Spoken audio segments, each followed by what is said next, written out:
Welcome back, my legends, and let's just get into this chapter. Can't believe I don't even have a wrench left. Damn it, Wit. No urinals in here, buddy. Try the closet around the corner. Is my best friend here? Pathfinder, wipe the long face. Besides the one made for ya, I mean. Can you show me how to cry? Sorry, what now? I think that's what I have to do. I feel like the world's in a terrible place, but if I cry, everything will be good again. That's how it works, right? Right? First time, huh? I know that feeling twice, Patty. I'll take those ghee and gale flowers, please. 10, no, 12 dozen of them. I'll need them delivered. What are you doing? Proposing marriage? I'm proposing she'll be a friendly roommate again. It was an accident. You don't need to break the bank over her. Hey, don't listen to him. You can't afford to screw this up. And why is that? Yeah, why is that? Because we like this girl. What? Wait, listen, let me explain. Not in that way, at least. I don't think that way. Is that the way? Hold up. I thought Wraith was the one you like. Get your story straight, buddy. Nobody likes anybody, okay? Especially in my state. Look, fellas, I'm barely keeping the bar afloat, and my side gig is not getting shot at. I got a sick mom and a deadbeat dad, a roommate that hates my guts, and a best friend who needs a distraction from her 24/7 train wreck brain. Train wreck? More like brain wreck, am I right? Huh, gotta remember that one. Braves a brain wreck? Fly me a little warning next time. Wait, it was a joke. It was all a joke, just like how you call me an idiot all the time. See, friendship jokes. First you say my amnesia is not real, then you call me generic, then you compare me to a dog. I don't think that's exactly what I said. Every day you demand my help to save you from whatever mess you got yourself in, and what I get in return, I get called a brain wreck. You're such an idiot. No, I'm the idiot. You know, Mirage, I don't know who I was, where I'm from, or even where I was born, but I know who I'm not. I'm not a kid sister you kick around for fun. I'm not a mother obligated to baby you. And I'm damn sure not a girlfriend who has to put up with you. I thought I was your friend, but really, I'm just your punchline joke. I see you batting 1,000 these days, huh, Mirage? This is your fault. If I haven't bought those flowers for you, mate, you see me do mechanical engineering, and the first thing you thought of was to buy me flowers? I hate flowers. Awful things. Bugs make you sneeze. Never buy me flowers. In other news, Pathfinder was here. Stop. Just stop. I don't need tin cans crap as well today. His crap ash bailed. He's devastated. Wow, what a shocker. The crazy robot bailed on him. I guess I won the bet after all. That's all I had to say. He needs a friend? Hasn't he heard? I'm a terrible friend. Just ask Wraith. Mate, it's so obvious what Wraith was trying to tell you. Why not try listening to her next time? Whatever, Confucius. Why can't everybody just leave me alone? Look around you, bucko. They have.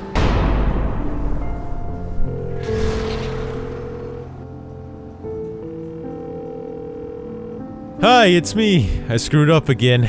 I could use the help of the most beautiful girl I know to make it right. What you say, Mom? Are you up for it? Good. I'll see you later. Okay. It's better this way. No one to lose, no one to cry about, no one to worry about myself, just like it's always been. So, my legends, let's now discuss what happened in this chapter, and I want to say this right off the bat. This was the best chapter quest out of all of them. I like the writing, I like the art, I like the story plot that was going in this. My only regret is that not a lot of people are going to know about this because it's not in the main game and people had to search it up, but that's what I'm here for. So we still see that Pathfinder is still sad about Ash leaving him, but the thing that's very touching about all this is that Pathfinder went to Mirage's bar not to go see Rampart, not to go see Wraith, but to go see Mirage because he said is my best friend here. But unfortunately, Mirage is with Wraith going to get flowers, and this is where Pathfinder says something very interesting. He tells Rampart that, hey, can you teach me how to cry? Because if you cry, everything is supposed to be good again. So Pathfinder actually is feeling sadness right now. So it makes you wonder, why would his creator give Pathfinder the ability to feel sadness, happiness, anger, loneliness?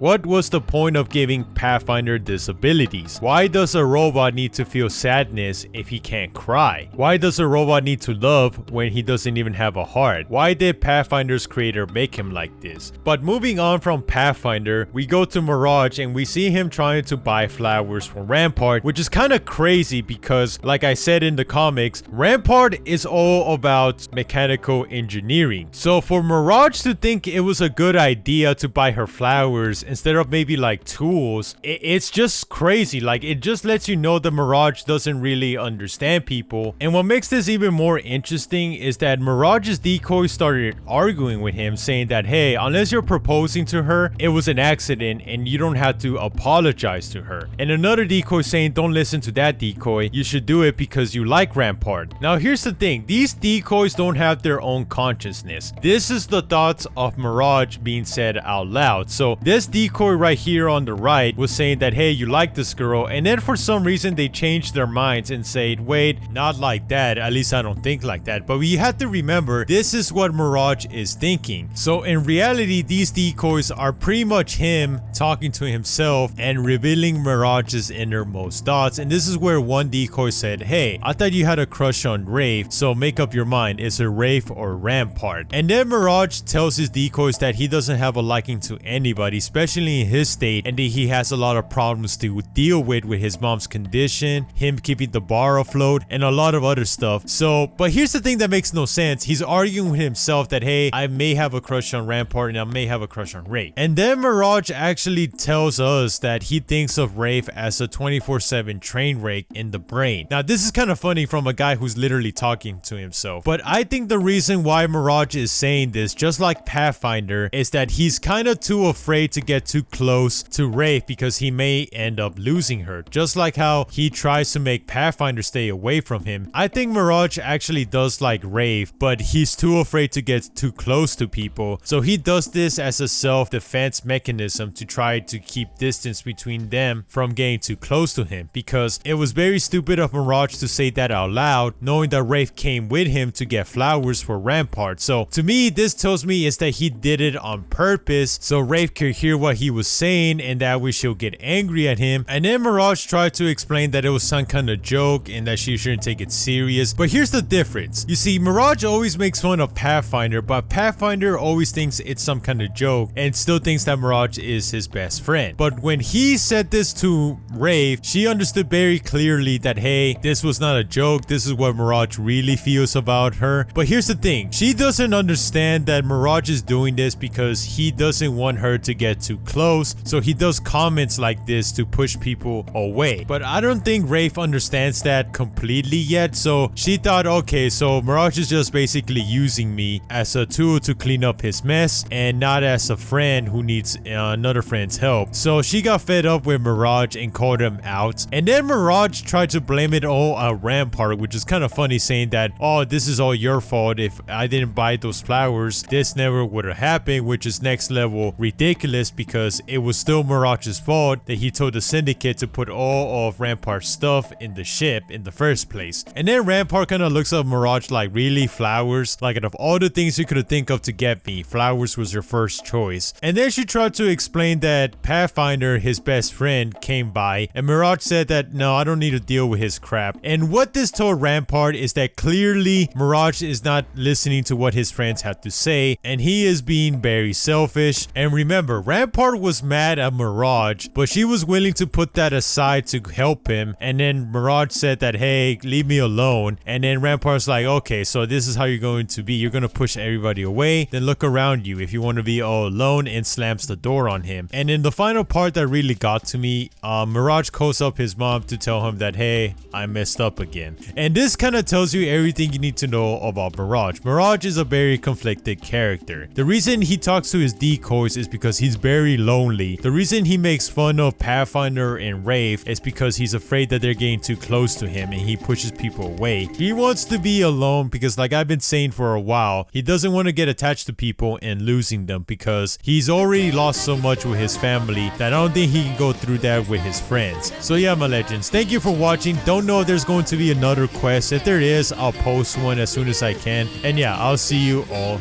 next time. Peace.